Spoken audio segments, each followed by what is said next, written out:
I suggested that my takeaway from that win was not the win, it was LeBron limping out of the tunnel. And I challenged Laker fans. Give me the last 3-week stretch with LeBron and AD when one of them wasn't on the floor writhing in pain, had to leave a game early, or wasn't limping out of the tunnel. The fanboys were beside themselves. You can't remember it. It just doesn't happen anymore. And now we know this morning LeBron's going to be out several weeks. And as I often say, barring an injury, I thought the Lakers could be a playoff team. This has the potential to eliminate that. And I preached this yesterday. This is the new reality. And this injury now provides more clarity. For the 39th time, you got to move off LeBron and Anthony Davis, the duo. Probably keep LeBron, move off AD. I could argue this morning that LeBron's injury, let's say he misses 8 to 9 games, and let's say AD falls again. We don't want any bad things to happen to AD, but he misses a couple of games and they miss the playoffs is not a terrible thing. It would create an ice bath, a shocking, alarming reality. The franchise needs it. You know, there's an old saying, it's one of my favorites. You can look into your past, don't stare at it. The Lakers do a lot of staring at the banners and at their past. And at their very best, they were connected to Hollywood. Jerry Buss and Showtime. Fun and flashy and magic and titles and glitzy and blockbusters. And they're very much still currently connected to Hollywood. Knockoffs, reboots, and nobody watches the Oscars. LeBron AD, the original, is good. It filled the theaters, but LeBron AD2, LeBron AD3, LeBron AD4. I'll say it again. My takeaway on the Dallas win, and I said it yesterday, was LeBron limping out of the tunnel. He then shared, appears to be a clinic or a hospital shot of his leg all wrapped up, wherever that is, whoever is helping him. We're not rooting for more injuries. What we're rooting for in Los Angeles, and what everybody should be rooting for, is clarity. This is not a franchise that figures out the simple stuff. They look in the past. They romanticize it. They count banners. I just spent about 3.5, 4 hours watching some amazing television. It was ESPN's 30 for 30. It was a 3-part series on the Lakers and the Celtics in the 80s. Strongly encourage you watching. It was fantastic. It brought back a flood of remarkable memories.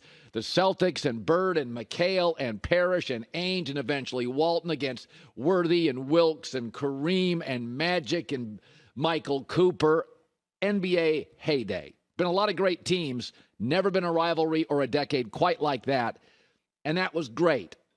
And that was like 40 years ago. And the bubble thing was like 3 or 4 years ago.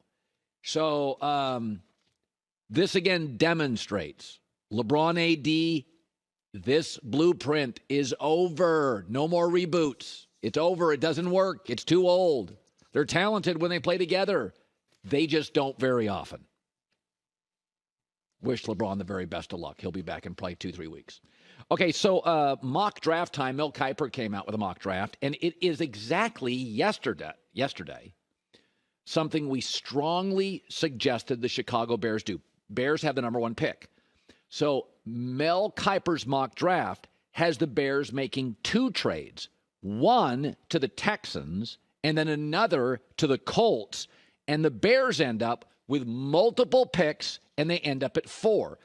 That, to me, is the way you could manipulate the draft. And I don't know what the Bears would get by going down 1 spot and then eventually down to 4. And by the way, at 4, they'd still get like a Will Anderson edge rusher, Jalen Carter defensive tackle. They need both. And we know the Bears, they'll draft defense. That's what they do. And here's why it's important to get multiple picks. The Bears, the league has pivoted to offense, and the Bears haven't. So you have to give the Bears a surplus of picks to get the offense right. Just think about this. In the 103-year history of the Chicago Bears, they've never had a quarterback throw for over 4,000 yards. The Packers have done it 17 times. Last 5 years, Mahomes has done it 5 times. Geno Smith did it last year. Bears have none in 103 years. They can't do offense. Last year, their first offensive pick, third round, Velus Jones, wide receiver, bust. Their first two picks, cornerback, safety, great players. They can't draft offense. They don't get it. They can't scheme it. They don't think it. It's a defensive culture. So you need multiple picks. Joe Namath threw for 4,000 yards in 1967. The Bears in 2022 can't get close. I could give you the Mitch Trubisky debacle, number 2 pick.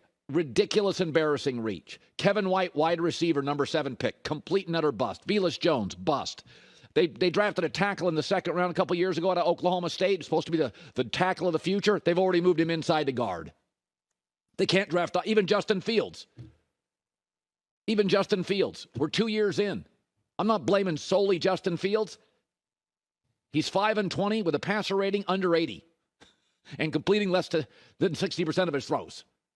Like, they can't figure out offense. So you have to give the Bears multiple picks so they can have some whiffs. And I'm not saying they've never drafted a good offensive player, but you have to go back to Alshon Jeffrey, 2012 draft, I think, the last time they hit a star skill player in the draft. 10 years ago. The Seahawks got 2 starting tackles, both excellent, and a star running back in last year's draft, and they're not a great drafting team over the last 6-7 years. So in 23 years, the Bears one time have had a top 10 offense. It's embarrassing. I mean, Cleveland makes fun of Chicago's offense. So when I look at the Chicago Bears, their fans all have these big, strong opinions on offense. Shh. You don't get one. You're a defensive culture, a defensive franchise. All your best players are overwhelmingly defense. You can't.